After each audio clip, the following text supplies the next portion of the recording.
On this day, 1 month ago, mayhem reached our shores. What used to be a preserve of Burkina Faso and other politically unstable entities became our reality as angry Kenyans stormed the National Assembly as protests against the finance bill reached a scary peak.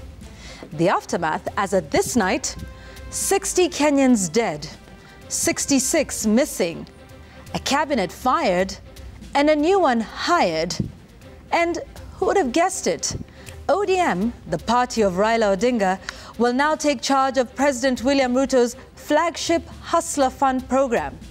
We walk down the list of 21 cabinet secretary nominees, the old and the new, the known and the unknown.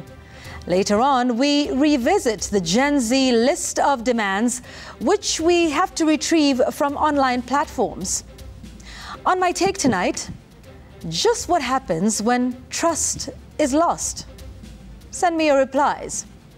On Sam Sense, Ford Foundation correspondence written by P.S. Singoe and a reply by P.S. Singoe. On Kai Kai's Kicker, it was a month that may just have changed Kenya forever. Except for the police. The news gang is here. I've never been to State House. I don't intend to. I have never had a one-on-one meeting with him. So the only forum I can use is this one, to tell him what I think he needs to do.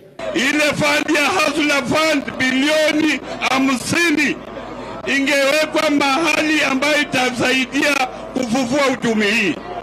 You cannot run an economy with political tokenism. Hiyo haitasaidia wananchi. Iweze kufufua uchumi hii. Na kule kwangu wamesema hiyo pesa ya Hustler wakipata watalipa. Hapa mtafanya nini? You know, in different worlds, they say, who'd have thunk it? Welcome to News Gang, gentlemen. It's good to have you here. And of course, we look forward to your feedback as well. The hashtag is NewsGang and at Citizen TV Kenya and at our respective handles.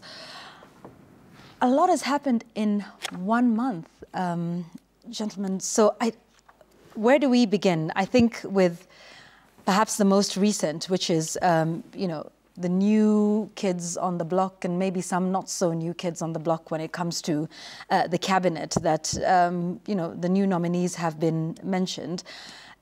Sam, let's begin with you. Just first walk us through, you know, before we get into the individual nominees, the path we have walked with this new cabinet that's now been nominated. It's been done in bits.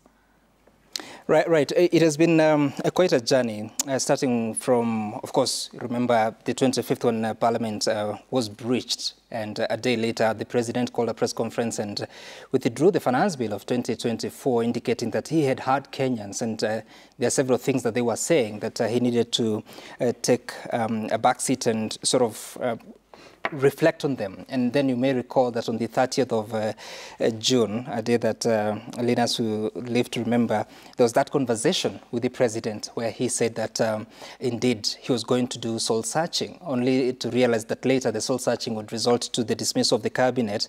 And if you look even at the reasoning, and I think last time we were here, that's what exactly we were talking about, the reasoning as to why he was dismissing the cabinet, he reflected a person that had heard Kenyans of what the concerns would be, and was going ahead now to bring to the fore what a new cabinet should look like that responds to the questions that Kenyans had raised, but also what he said to help him expedite the process of delivering on the promises of the pre-election issues, that is the campaign of 2022. And now, a few days later, I think it started on 19th, that is sometime last week, when he named a list of 10 plus 1 cabinet secretaries, that is 10 CSs and 1 nominee for Attorney General. Of course, that appears not to have lasted even a week because it has since been changed, and Rebecca Miano moving to a different docket. Then yesterday, he called the media again to announce another list of CS nominees. I think yesterday he gave 10 names, of course, in addition to what had happened before then. So we are here talking about a cabinet of 21 members. You're talking of 20 names that need to be vetted. You have the Prime Cabinet Secretary, that is Musalia Mudavadi, who is also the Cabinet Secretary for Foreign Affairs, and now having to be the acting Cabinet Secretary, not the other 21 departments. So there's still one position remaining, that is currently the Ministry of EAC, East African Community, and Arid and Semi-Arid Lands, as well as Regional Development, which is quite a docket that was being held by Penina Malonza. So that is yet to have a nominee, but remember the president can actually reorganize, can actually decide to collapse it and merge it with another department and form a totally new ministry. So we'll be waiting to see what happens after that. But then you're talking about, is it 10 remainers, 10 new entrants into the cabinet, which is quite interesting, even if you have to look at the diverse profiles from professionals to political players, and then the question on soul-searching, reflecting. I have heard what Kenyans have said, I will respond. Does this respond to what he had indicated as a part of the problem? Does it, Linus? Does this cabinet respond to the demands of the protesters? Look, in his preamble, the president actually linked the action he was taking to the events of the last 1 month. And I just want to quote him in one of the paragraphs. He says that while the events of the past month have caused tremendous anxiety, concern, and uncertainty, the crisis has presented us with a great opportunity to craft a broad-based and inclusive citizen coalition for national transformation and progress, made up of Kenyans from all walks of life. Now, the last part is the only thing that, we need to unpack and see. All walks of life. Yeah. Because what it did in the second list was to make a largely political team. And he did this by also reaching out to the opposition and picking 4 members from the Orange Democratic Movement, ODM, to very, very key slots that include the National Treasury, energy, cooperatives, and also mining. So broad-based, I don't know whether this is what Kenyans expected. And remember, when he started talking about broad-based was when he was at the Kenyatta International Conference Center together with the leader of Azimio, that's Raila Odinga. There was a brief appearance by the leader of Wiper Party, Kalonzo Musyoka, who then left after the bit of announcing the IEBC rearrangement got finished. So broad-based is something that will be discussed for a while now.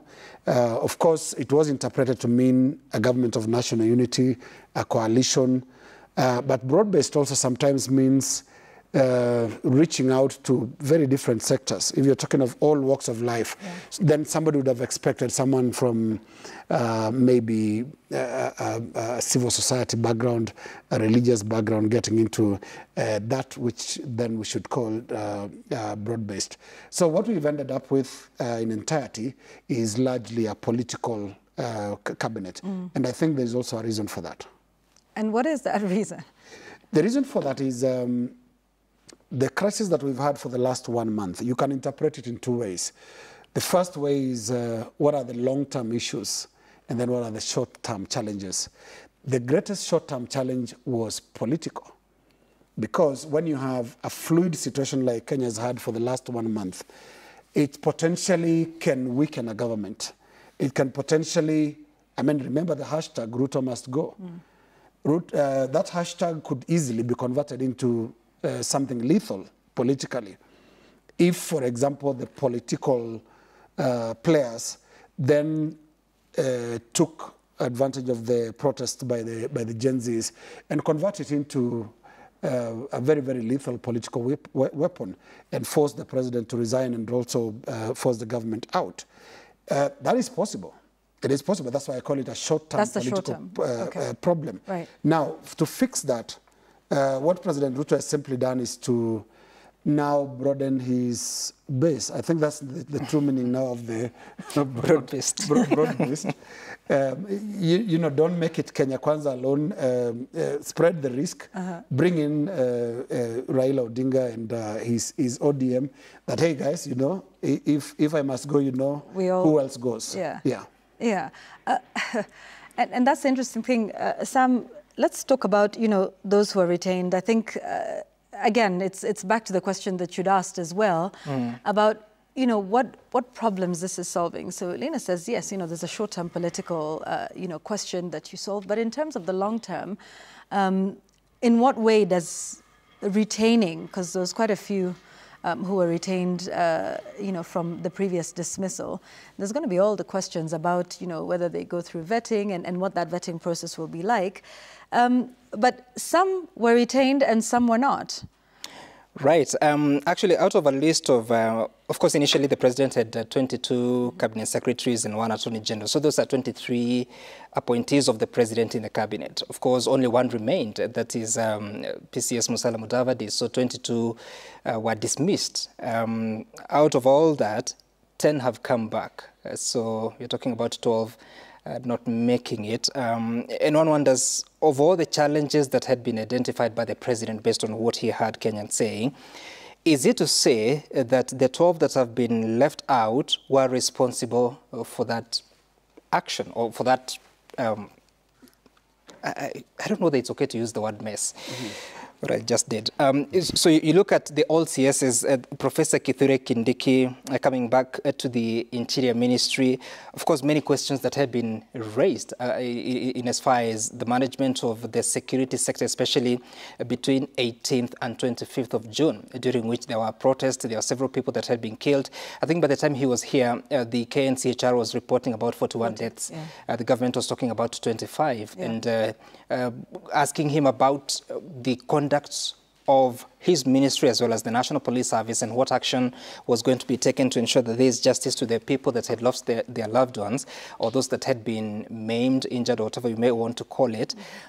He was saying that investigations would be continuing. As we speak, a month later, there doesn't appear to be any tangible action being taken against any police officer or any government official or anybody that may have caused death of now the more than 60, according to the KNCHR numbers. Indeed, I think the last time that we heard of a number of people that may have been killed was by the president when he appeared on X. He spoke about a number of 25. Yeah. More people have continued to die, including as late as, last week but one, when people died in Kitengela and reported and Tuesday as well. Exactly, and even this Tuesday. One person shot in Kakamega. Right. So in as much as the president continues to promise accountability and justice for the people that died, Professor Kithure Kindiki goes to Parliament for vetting. I think he's on, is it on the 2nd or 3rd of... The first day, exactly. The first day, yes. Exactly. That is the 1st of August, next Thursday. He'll have to deal with those questions when he's facing the vetting committee on exactly, in as much as previously he was determined to be suitable, what answers will he be providing, especially on what has already happened. Yeah. I saw the president today in Tharaka Nithi saying that he has done a good job, especially containing the banditry attacks in the north. Yeah. But how about accountability for the last 1 month? Yeah, and you know, even as you talk about that, it's interesting because with respect to investigations, the DPP is saying, you know, they're sort of at a standstill. They're stuck because no witnesses want to come forward. And that's a huge indictment, obviously, on you know, the justice system, as well as IPOA themselves saying they're not receiving the cooperation that they require from the police in order to investigate the excesses of the same. And so these are some of the questions that will be coming up for him, even though today he got, you know, what was a ringing endorsement, you know, from his soon-to-be boss again, should he pass the vetting stage. But then there's also others. You've got Aden Duale, you've got Alice Wahome, Soipan Tuya, Rebecca Miano, and we'll talk about that in a moment, as well as Kipchumba Murkomen and Davis Chirchir, even the former Attorney General, now back in cabinet in a different spot. So these who've been retained, What's the sort of message you think that is sending out to the public, to the protesters, in terms of always bearing in mind the one statement that the president said, "I heard you"? I think when you look at someone like Kipchumba Murkomen being retained, even against the backdrop of the many complaints that were raised in the period preceding the dissolution of the previous cabinet, it just tells you one thing, and that is government is a political entity, is a political machine. And right through history, we've seen presidents trying to put their close lieutenants, people that they're very close, whether it's a personal level, but more importantly, a political level, people they think and believe can fight in their corner. So it also goes beyond just qualification and the merit of a person. Sometimes a president looks for security in the people that he surrounds himself with. And when you look at right through our history, starting with Jomo Kenyatta, you'll find that he had by his side someone like Mbiu Koinange, who was actually a relative and a very powerful person next to him as Minister of State in the office of the President. And he also had, not too far from that, Charles Njonjo, who was somebody who was watching over him legally. And unfortunately, I can point out at this stage that that is the one person that President William Ruto has lacked or not looked for, somebody that can take care of the legal interpretation of things. Because when you look at some of the challenges he has gone through, first of all, I think you do not dismiss your Attorney General when you have that kind of arrangement. He is the one person that should be with you. To guides you. Every step. Every step. And you remember when Mwai Kibaki sent his cabinet home, he didn't dismiss Amos Wako. Amos Wako was right there, because there is a lot of work, paperwork, and legal issues to be navigated as you form your next government. Now, what President Ruto did, dismissing the entire cabinet, including the Attorney General. Now he's got no Attorney General, which is in itself is a big exposure. And we should remember also that an Attorney General plays very many different roles, especially when it comes to international documents between states. So it is one person that should always be there. So I was just giving an illustration because Moi also had Muli as his Attorney General for the last bit, and then before Amos Wako took over. Now, coming back to Murkomen, I think the president is simply looking for security from a region mate. It's the reality of Kenyan politics.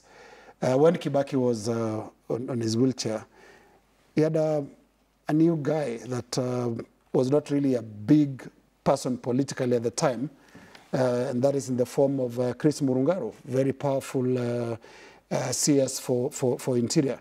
There'll always be that one person that is also not too far from power, but watching for the president.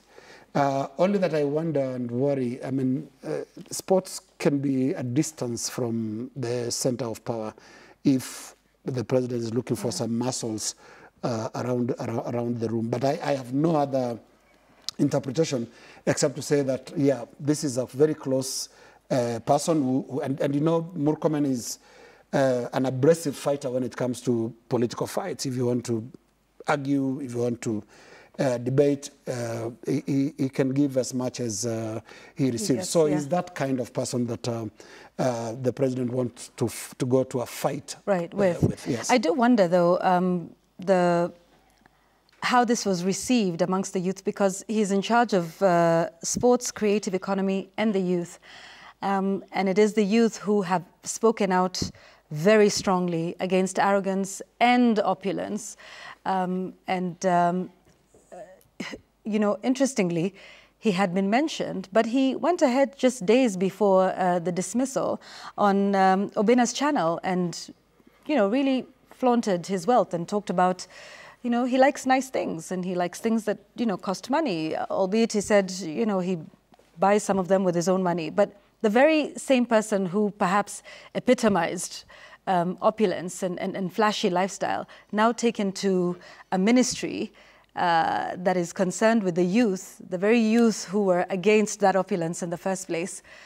You know, it's, I guess there's political reasons, but, you know, in terms of the I heard you and in terms of this cabinet is in response to, you know, what the Kenyans have been saying, right. That'll be interesting to see how that is received. And of course, there's memoranda that are being sent between now and next week in what will be, you know, a very quick process. But then there is also then what happened with, you know, the first cabinet announcements, the nominees, there was an issue of swapping, you know, so we have Soipan Tuya, who was in environment, swapped with Aden Duale, who was in defense, and the two of them swapping positions. So interesting things there. But for me, it then starts to bring to mind the question as to how these decisions are being made and what sort of criteria or, you know, is being taken into account when you make a decision about you know, one person in Ministry A and another in a second docket, because that swapping, again, you know, happens in now when he was transmitting the names to right. the National Assembly for vetting. And then, you know, that's when we find out, oh, hang on a minute, there's a swap. But also in that communication to National Assembly, the name of the Attorney General nominee, that's Rebecca Miano, was conspicuously missing. You know, it was just nothing was said about it. But let me track this for a moment. This cabinet is not 2 years old. Let's take a look at the trajectory or the path for somebody like Rebecca Miano. She started out in the Ministry of East African Affairs, was moved to the Trade and Investment Ministry, was dismissed, was announced as an Attorney General nominee. That went quiet. Now has been announced as a Tourism Minister nominee. That's such a quick trajectory in less than 2 years.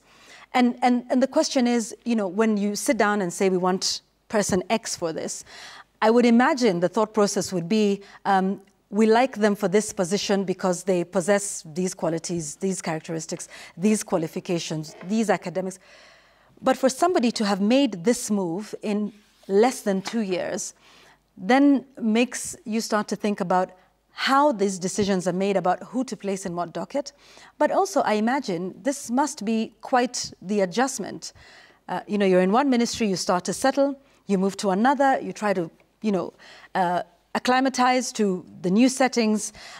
Before you do so, you're dismissed. That's something you have to deal with as an individual. You know, you're sent home. Then you come back, you are a nominee. Questions are raised about, you know, whether that was the right docket for you. And then now you're put in another one. It's just a mind spin for this person who's being moved from one position to the other, but also takes us into the mind of the appointing authority and, you know, what sort of decision-making process is happening there with all of this, and then I will swap this and I will swap that, and you know, also releasing the cabinet right. in batches. And you can tell there's obviously quite a bit going on behind the scenes. You have one set, then you have another, and even that is itself not complete. You know, one more ministry, as you said, you know, he has discretion, but then there's still no AG nominee. And if you recall, even in the way Justin Muturi was dismissed, there is some questions that are now being raised in a court process about how that was done. And so, I mean, just look at this whirlwind, you know, in the process of just 1 week. What's happening in there? I don't know whether that's what you call tour of duty, because it's been quite fast, you know. And that ends up in tourism. So. Well, you said it. Now, I'm also wondering, because the statement of the president said that the overwhelming feedback of the people of Kenya on the responsiveness of government in the performance of its functions, and said that committed to enhancing effectiveness, transparency, and accountability in public service delivery by realigning its governance structure and leadership so as to ensure rapid delivery of public services to Kenyans in every part of the Republic, and said, conscious that a review and reorganization of my administration is necessary to embed operational enhancements and foster responsive governance. So one wonders, when the president removed, for instance, the Attorney General, J.B. Muturi. What problem was he solving so that you then name Rebecca Miano to go and fix it?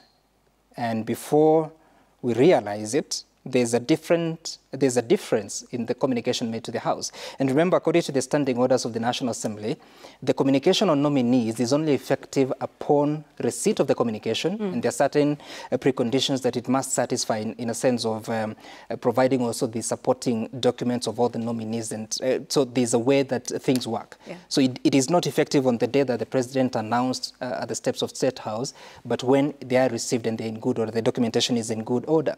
So for that to switch to an extent that today we don't even know who is going to be the nominee for Attorney General. And then the previous Attorney General, in this case, J.B. Muturi, is now moved to go and manage public service and human capital development. What are you fixing here?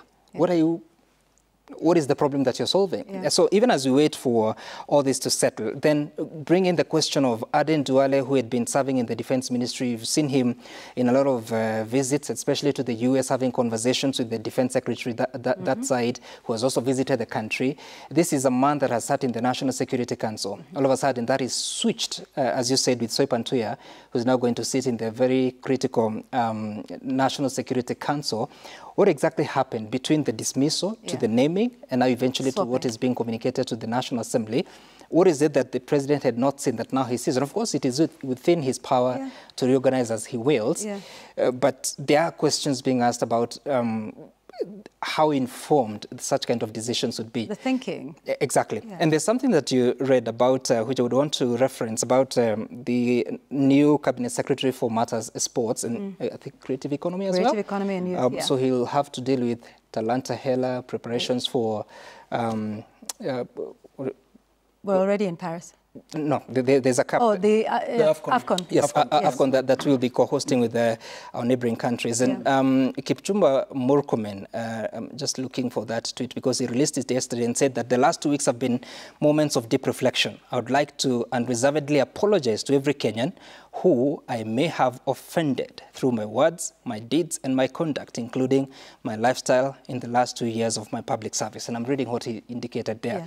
So maybe this may count for apology. It depends on, as he says, if he may have offended. So those who may have been offended, whether they accept this apology. But of course, these are some of the questions that they are going to respond to because a few days before he was dismissed, he had actually spoken about lifestyle audits that they need to be done so that you can tell that when you are getting into a particular office, this is what was happening in terms of how much you owned. This is what has changed after a particular period of time. So I don't know whether Parliament is able to do that because essentially based on the law, they're supposed to look at the suitability of the candidate and the qualifications they hold to enable them carry out that duty. But there's also substantive questions that Kenyans have been asking, especially to do with suitability for the job. So is it possible that you can actually be a cabinet secretary nominee available for any position in government? Or is there certain areas that you'd be adequately qualified? Instead of sending someone to defense, you can actually send them to sports and they can do better there. So when you look at the list, especially on the remainers, if you're talking about Davis Chirchir, if you're looking at Alice Wahome, who is also a lawyer, Salim Vuria, Alfred Mutua, who is a communications expert. You're talking about J.B. Muturi, who is a lawyer, of course, a senior lawyer in this country, and Kipchumba Murkomen, who is also a lawyer. Are you able to place them in terms of subject matter expertise? And that is not to say that they are not able to do the jobs that they will be doing, but there are certain specialized areas that honestly you will have to look at and ask the question, so is so-and-so suitable for this position? Interesting. Linus? Yeah, that's a very important point on the suitability, and I think especially for the new lot of cabinet secretary nominees who are previously not known, such as the one headed to Education, Ogamba, and then there is Dr. Baraza heading to the Ministry of Health. When the interviews come up next week, I think a lot of Kenyans will be looking for some level of comfort in whether they are comfortable with the topics that's health and education. But just back on this issue of Rebecca Miano, it put everyone in an awkward place. And there are sections of the media also that have been left in a bad space, because I saw some stories saying, the first female attorney general. And now the same media, must now talk about the former next attorney general, because now that's not happening. She's moved to a ministry instead. And to me, it points to a greater problem in what we should call the back office of the president. This should not be happening at the presidency. It's supposed to be a lot tidier than this.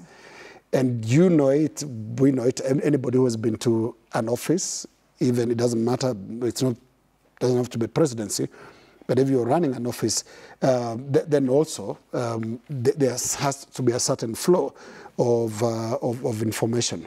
Because right now, in a way that cannot be deleted, you have two statements of the president that both contain nominations of Rebecca Miano. The first one as Attorney General, you can't retract it. It's out here. If you go on the internet, you will find it as such.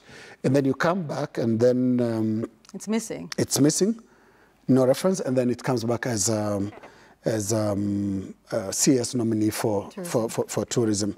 So there's probably, it's giving us a glimpse into a back office that may not be very supportive or may not be very efficient in supporting the presidency. Last night we watched former head of public service, Francis Kimemia, talking here about how it actually functions.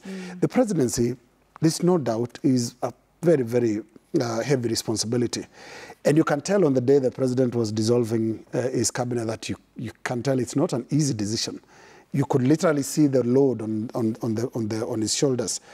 But then you need to have, when he walks back to that door, who does he walk to? Who is behind that huge door, by the way? Is it somebody that can help him, navigate some of these situations? And appointments come with a lot of lobbying, no doubt. I mean, you saw even the opposition areas today emerging to say you've been left out. We need to be represented in this cabinet. Now you can imagine what within State House itself that lobbying looks like within Kenya Kwanza itself. People who did a lot to help him get elected, they'll definitely come and say, consider us this time, and this is our opportunity. So with all that pressure, a very good, well-functioning back office is important. And I think, for me, one of the things that this president needs to look at is his back office, because now it's starting to show. When you have names that you have to keep changing. You can't reshuffle or reshuffle. It's not even been done yet, and then you are changing names. It just points to some, I reluctantly use the word disorganized, because President William Ruto is considered to be well organized. There are things they say about his long working hours. But that should show also in the papers that go out. If Rebecca Miano is going to be AG, then it should be a well thought out process and communicated. So I think going forward, that's where the focus needs to also shift. That back office, it looks dysfunctional to me. And yesterday wasn't a particularly good look either, with some long pauses in the middle of that speech, and when it came to mentioning the nominees and naming that and announcing that, where's the list? Do I have it? This is the problem of having what did you say? Keeping it confidential. Keeping it too confidential. It's just not a good look. And perhaps is a manifest of what could be going on behind the scenes. I want us to take a break. When we come back, we'll talk about the new kids on the block. Some of them are literally new to Kenyans. Others, not so new. You know them, but they've just been in a completely different space. from cabinet, from government, and from, shall we say, the majority side. So we'll come back and talk about what's happening there with those new entrants into cabinet. This is Newsgang. We'll be right back.